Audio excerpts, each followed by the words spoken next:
Halo, perkenalkan nama saya Avelina Oktaviani Gerong, kelas A2, NIM 19104168875, mata kuliah Manajemen Pemasaran Internasional, dosen Pak Adi Mursalin SEMM. Di video ini saya akan mempresentasikan materi tentang Manajemen Distribusi Internasional. Manajemen distribusi internasional. Yang pertama, menurut Warren J. Kagan 2003, saluran pemasaran atau saluran distribusi adalah saluran yang digunakan oleh produsen untuk menyalurkan barang sampai ke tangan konsumen atau pemakai industri. Yang kedua, menurut Kotler, saluran pemasaran adalah sekelompok perusahaan atau perseorangan yang memiliki hak pemilik atas produk atau membantu memindahkan hak pemilikan produk ketika akan dipindahkan dari produsen ke konsumen. Yang ketiga, saluran pemasaran antara satu dengan bagian lainnya merupakan satu kesatuan yang saling bergantungan sehingga membentuk sistem saluran pemasaran atau marketing channel system. Saluran pemasaran mempunyai andil dalam menyampaikan barang ke konsumen, yaitu sebagai agen, bagaimana perantara pemasaran bernegosiasi atas barang milik produsen dan konsumen. A. Anggota saluran distribusi internasional. 1. Distribusi tidak langsung. A. Agen perusahaan manajemen ekspor PME adalah suatu perusahaan manajemen ekspor yang melayani berbagai perusahaan dalam kegiatan ekspor. Perusahaan ini memandang pengekspor sebagai klien mereka. Dalam aktivitasnya, perusahaan manajemen ekspor ini bekerja sama dengan perusahaan. Yang kedua, agen ekspor perusahaan menyediakan layanan yang hampir sama dengan perusahaan manajemen ekspor, namun dalam skala dan kontrak yang lebih kecil. Agen ekspor perusahaan ini bekerja atau bertindak atas namanya sendiri dan menerima untuk jasa yang mereka terima. Yang ketiga, asosiasi web POMRE. Asosiasi ini didirikan oleh produsen Amerika Serikat. Anggota asosiasi ini dapat menentukan harga, berbagai informasi, melakukan riset pemasaran, dan lain-lain. Yang keempat, agen komisioner dan agen pembelian yang dikendalikan negara. Agen komisioner ini bertindak mewakili pedagang luar negeri atas pembelian produk-produk tertentu. B. Pedagang perantara.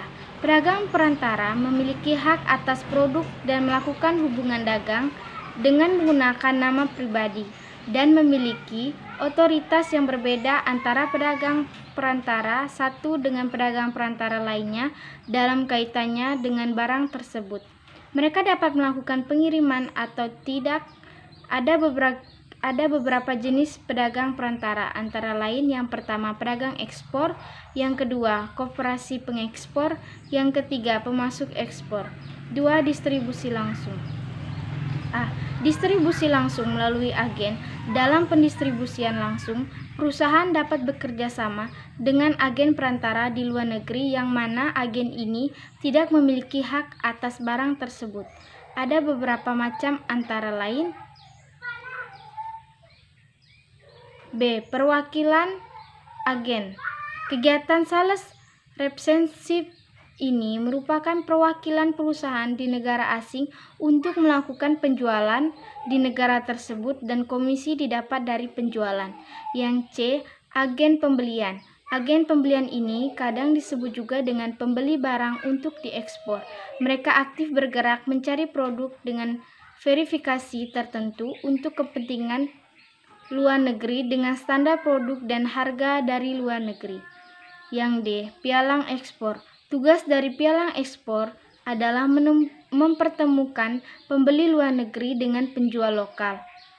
Pialang ekspor ini tidak memiliki hak atas barang dan tidak ikut serta dalam tanggung jawab atas transaksi yang dilakukan. 3. Distribusi langsung melalui pedagang perantara.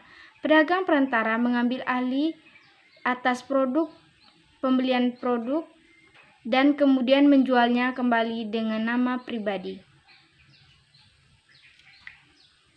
A. Distribusi ekspor. B. Pengecer luar negeri. C. Pemborong ekspor. 4. Saluran distribusi milik perusahaan. Salah satu alternatif untuk mendistribusikan produk luar negeri adalah dengan membuat saluran distribusi sendiri. Ada 3 alasan mengapa perusahaan lebih memilih untuk membuat saluran distribusi sendiri untuk memasarkan produknya ke luar negeri, antara lain untuk memperkuat cakupan wilayah dengan tujuan meningkatkan penjualan, dapat mengontrol pendistribusian di luar negeri secara penuh, dan tidak ada saluran distribusi lain tidak tersedia.